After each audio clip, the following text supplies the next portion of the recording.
Labour visa, visit visa, partner visa, investor category visa, বর্তমান সময়ে কিন্তু সকল ধরনের ভিসা কিন্তু হচ্ছে। সো হ্যালো এভরিওয়ান, আসসালামু আলাইকুম। আশা করি সকলে ভালো আছেন। এগেইন আবারও চলে আসলাম আপনাদের মাঝে দুবাই ভিসা সম্পর্কিত নতুন আরেকটি আপডেট ভিডিও নিয়ে। হ্যাঁ বন্ধুরা, বর্তমান সময়ে কিন্তু সকল ক্যাটাগরি ভিসা কিন্তু উন্মুক্ত হওয়ার পথে। আমি আবারও বলছি, উন্মুক্ত হওয়ার পথে। আর ফার্স্ট অফ অল আমি একটি কথা বলবো, আজকের ভিডিওটি অত্যন্ত গুরুত্বপূর্ণ হতে চলেছে, বিশেষ করে যারা সংযুক্ত আরব আমিরাতে যাওয়ার জন্য স্বপ্ন বুনছেন, যারা অনেকদিন যাবত অপেক্ষা করছেন। আপনাদের সকল অপেক্ষার অবসান কিন্তু অবশেষে ঘটে গিয়েছে।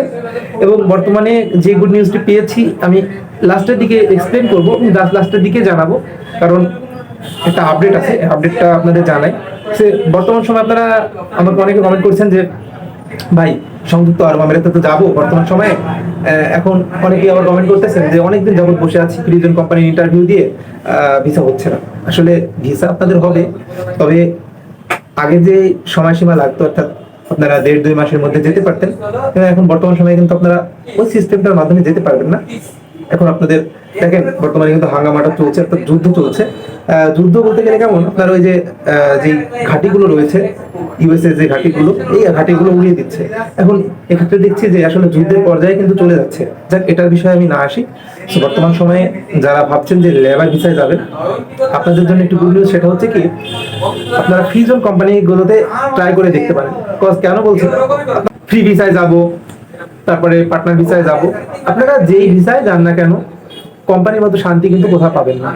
এটা আমার কথাটা আপনারা মিলিয়ে নিন। আপনারা যেই ভিসায় যান না কেন, যে দেশে যান না কেন, কোম্পানি যে ফ্যাসিলিটিসটা আপনাকে দিতে পারবে অন্য কোথাও আপনাকে দিতে পারবে না। সো একটা কথা বলবো, যারা লেবার ভিসা যাওয়ার চিন্তা ভাবনা করছেন, আপনারা যারা পাসপোর্ট করেন নাই, ছোট ভাইদের উদ্দেশ্য করে বলছি, তোমরা যারা এখনো পাসপোর্ট করো নাই, পাসপোর্টটা করে ভালো। ইনশাল্লাহ হয়তোবা ঈদের পরেই কিন্তু এই গুড নিউজটা চলে আসছে, অর্থাৎ ঈদের পরবর্তী সময় হয়তোবা লেবার ভিসা না হোক, বড় সড়ো নিয়োগ বিজ্ঞপ্তি, অর্থাৎ সংযুক্ত আরব আমিরাত অভ্যন্তরে যে সকল কোম্পানিগুলো রয়েছে তারা কিন্তু একটা প্রেশার ক্রিয়েট করছে, অর্থাৎ তাদের অনেক কর্মী প্রয়োজন। অনেকদিন যাবত কিন্তু কর্মী নিয়োগ বন্ধ, অনেক কোটা কিন্তু বর্তমান সময়ে বর্ধিত ফাঁকা হয়ে গিয়েছে। অর্থাৎ এই গ্যাপগুলো কিন্তু পূরণ করার ক্ষেত্রে কিন্তু তারা কিন্তু আবারও কিন্তু নিয়োগ বিজ্ঞপ্তি প্রকাশিত করবে। আর এই সুযোগগুলো তোমরা লুফে নাও, আমি এটা চাই, এটা তোমাদের কাছে আমার একটা আশা প্রত্যাশা। এবার যে গুড নিউজটা পেলাম, গুড নিউজটা হচ্ছে কি, আপনারা সকলে জানেন যে বাংলাদেশের বড় বড় মিনিস্টার বর্তমান সময়, আপনারা সকলে জানেন। গুড নিউজটা হচ্ছে কি, আমরা যতটুকু একটা তথ্য পেয়েছি, গোপন সূত্রে জানা গিয়েছে যে তারেক রহমান যে প্রথম যে দেশটিতে ভ্রমণ করবেন, অর্থাৎ প্রথম যে দেশটিতে বৈঠকে যাবেন, এটা হয়তো সংযুক্ত আরব আমিরাতে হতে পারে। এটা আপনারা মিলিয়ে নিন। হয়তোবা যদি প্রথম কোনো দেশে তিনি ভ্রমণ করে থাকেন, অর্থাৎ যদি দ্বিপাক্ষিক যদি বৈঠক হয়, তাহলে কিন্তু সংযুক্ত আরব আমিরাতের সাথেই হবে, কারণ ফোন আলাপ হয়ে গিয়েছে, হচ্ছে। এবং তারা কিন্তু তাদের দেশে যেই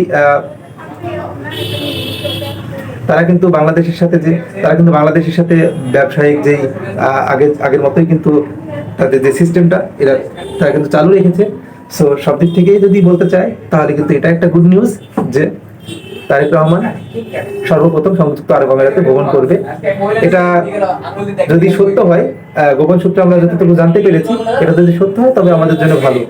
সো এই প্রত্যাশায় সকলে ভালো থাকবেন, সুস্থ থাকবেন। আজকের আপডেট এতটুকুই। এখনো যারা আমার চ্যানেলটি সাবস্ক্রাইব করেন না, অবশ্যই চ্যানেলটি সাবস্ক্রাইব করে পাশে থাকবেন, সাপোর্ট করবেন এবং লাইক কমেন্ট করতে ভুলবেন না। ধন্যবাদ সবাইকে।